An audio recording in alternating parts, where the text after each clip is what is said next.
ओम शांति। आज बाबा के 24 जनवरी के महावाक्य हैं। बाबा ने कहा, मीठे बच्चे, तुम एक बाप के डायरेक्शन पर चलते चलो तो बाप तुम्हारा रिस्पॉन्सिबल है। बाप का डायरेक्शन है, चलते फिरते मुझे याद करो। प्रश्न है, जो अच्छे गुणवान बच्चे हैं उनकी मुख्य निशानियां क्या होंगी? उत्तर है, वे कांटों को फूल बनाने की अच्छी सेवा करेंगे, किसी को भी कांटा नहीं लगाएंगे, कभी भी आपस में लड़ेंगे नहीं, किसी को भी दुख नहीं देंगे। दुख देना भी कांटा लगाना है। गीत है, यह वक्त जा रहा है। ओम शांति। मीठे मीठे सिकिलदे रूहानी बच्चों ने नंबरवार पुरुषार्थ अनुसार इस गीत का अर्थ समझा। नंबरवार इसीलिए कहते हैं क्योंकि कोई तो फर्स्ट ग्रेड में समझते हैं, कोई सेकंड ग्रेड में, कोई थर्ड ग्रेड में। समझ भी हर एक की अपनी अपनी है, निश्चय बुद्धि भी हर एक की अपनी है। बाप तो समझाते रहते हैं, ऐसा ही हमेशा समझो कि शिव बाबा इन द्वारा डायरेक्शन देते हैं। तुम आधा कल्प आसुरी डायरेक्शन पर चलते आए हो, अब ऐसे निश्चय करो कि हम ईश्वरीय डायरेक्शन पर चलते हैं तो बेड़ा पार हो सकता है। अगर ईश्वरीय डायरेक्शन न समझ मनुष्य का डायरेक्शन समझा तो मूंझ पड़ेंगे।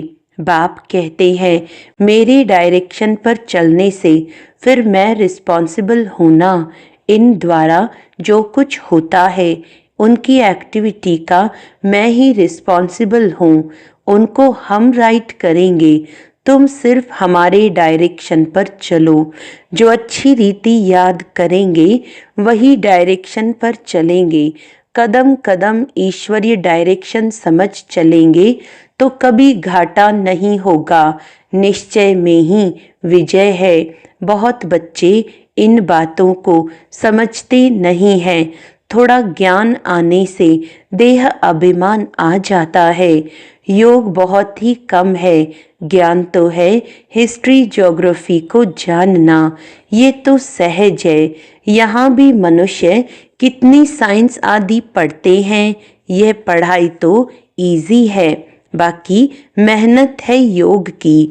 कोई कहे, बाबा हम योग में बहुत मस्त रहते हैं, बाबा मानेगा नहीं।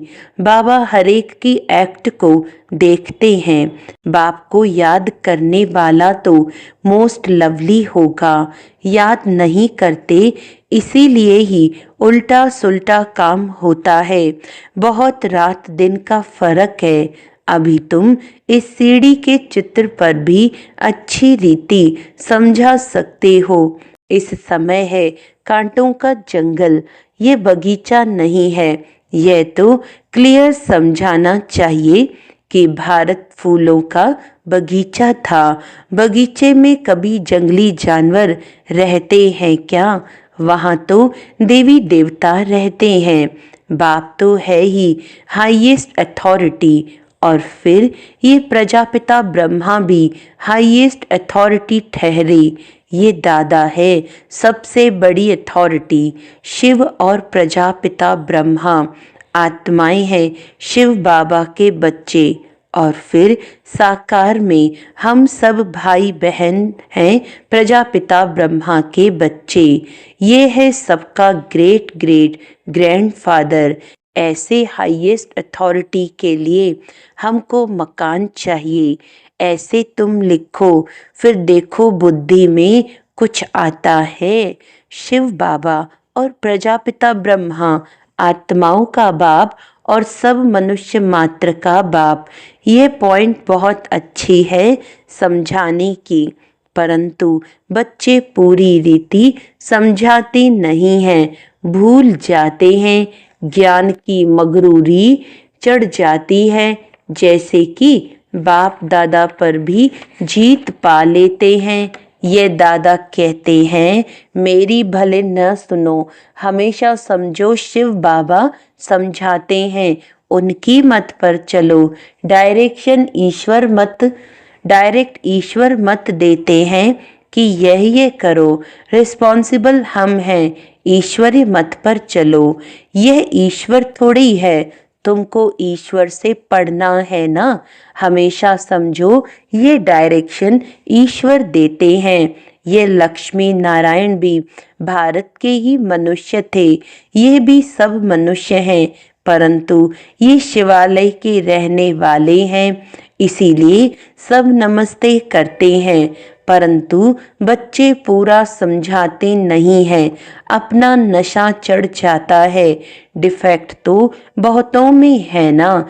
जब पूरा योग हो तब विकर्म विनाश हो। विश्व का मालिक बनना कोई मासी का घर थोड़ी है। बाबा देखते हैं माया एकदम नाक से पकड़कर गिरा देती है। बाप की याद में तो बड़ी खुशी में प्रफुल्लित रहना चाहिए। सामने एम ऑब्जेक्ट खड़ी है, हम यह लक्ष्मी नारायण बन रहे हैं। भूल जाने से खुशी का पारा नहीं चढ़ता है।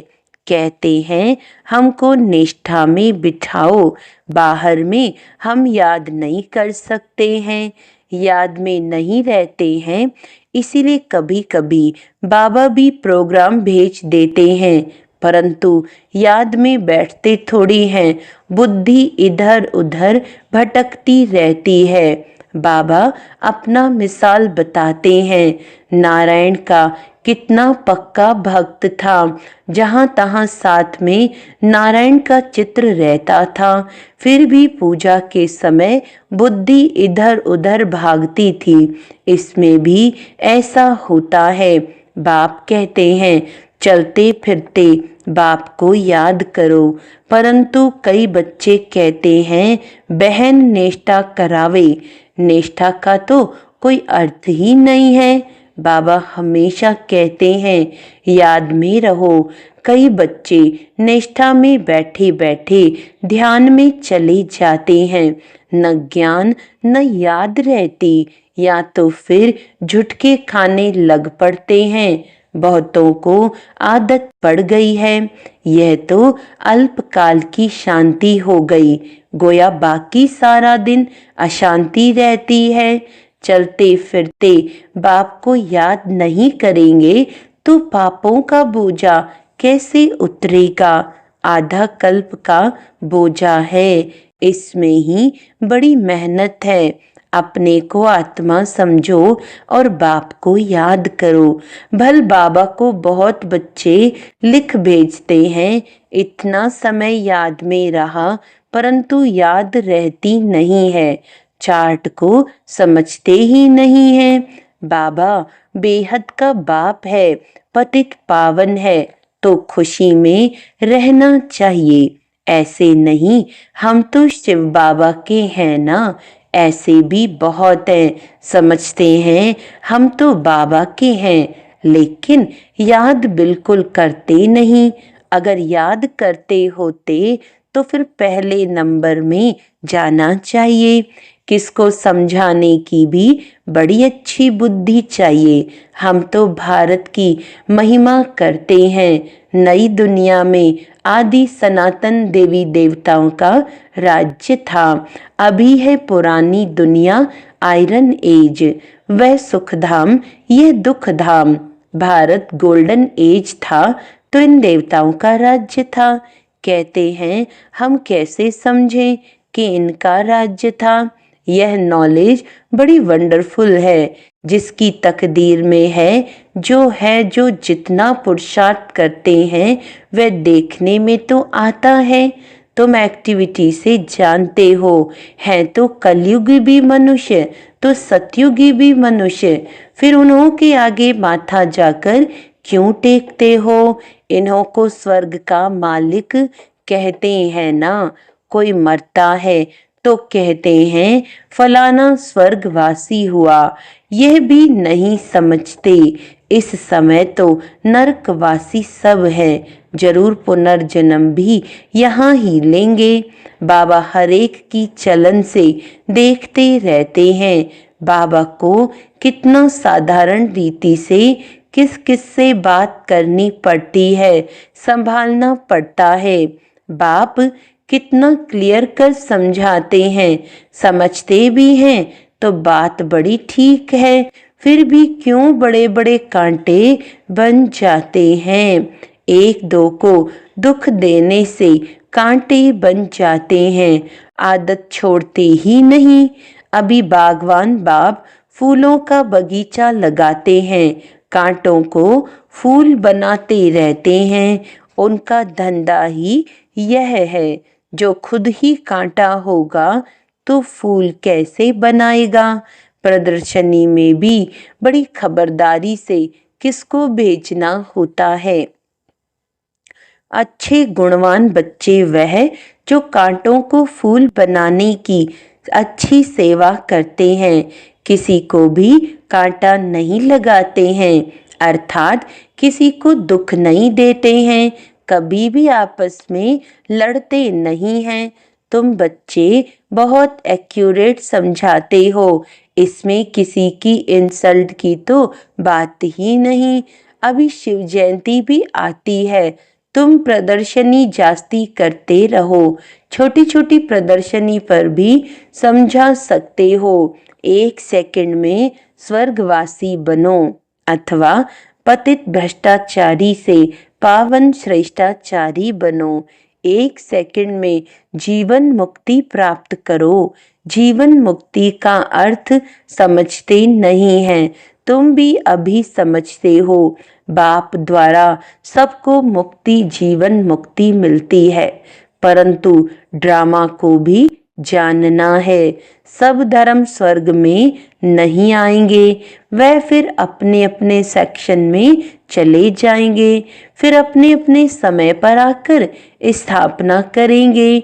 झाड़ में कितना क्लियर है, एक सतगुरु के सिवाय सदगति दाता और कोई हो नहीं सकता। बाकी भक्ति सिखलाने वाले तो ढेर गुरु हैं, सदगति के लिए मनुष्य गुरु हो नहीं सकता, परंतु समझाने का भी अक्ल चाहिए, इसमें बुद्धि से काम लेना होता है। ड्रामा का कैसा वंडरफुल खेल है, तुम्हारे में भी बहुत थोड़े हैं जो इस नशे में रहते हैं। अच्छा, मीठे मीठे सिक्के लदे बच्चों प्रति माता पिता बाप दादा का याद प्यार और गुड मॉर्निंग। रूहानी बाप की रूहानी बच्चों को नमस्ते। हम रूहानी बच्चों की रूहानी बाप दादा को याद प्यार गुड मॉर्निंग, नमस्ते नमस्ते नमस्ते जी। आज रात्रि क्लास है 18 मार्च 68 की। तुमको वास्तव में शास्त्रों पर वाद विवाद करने की कोई दरकार नहीं है।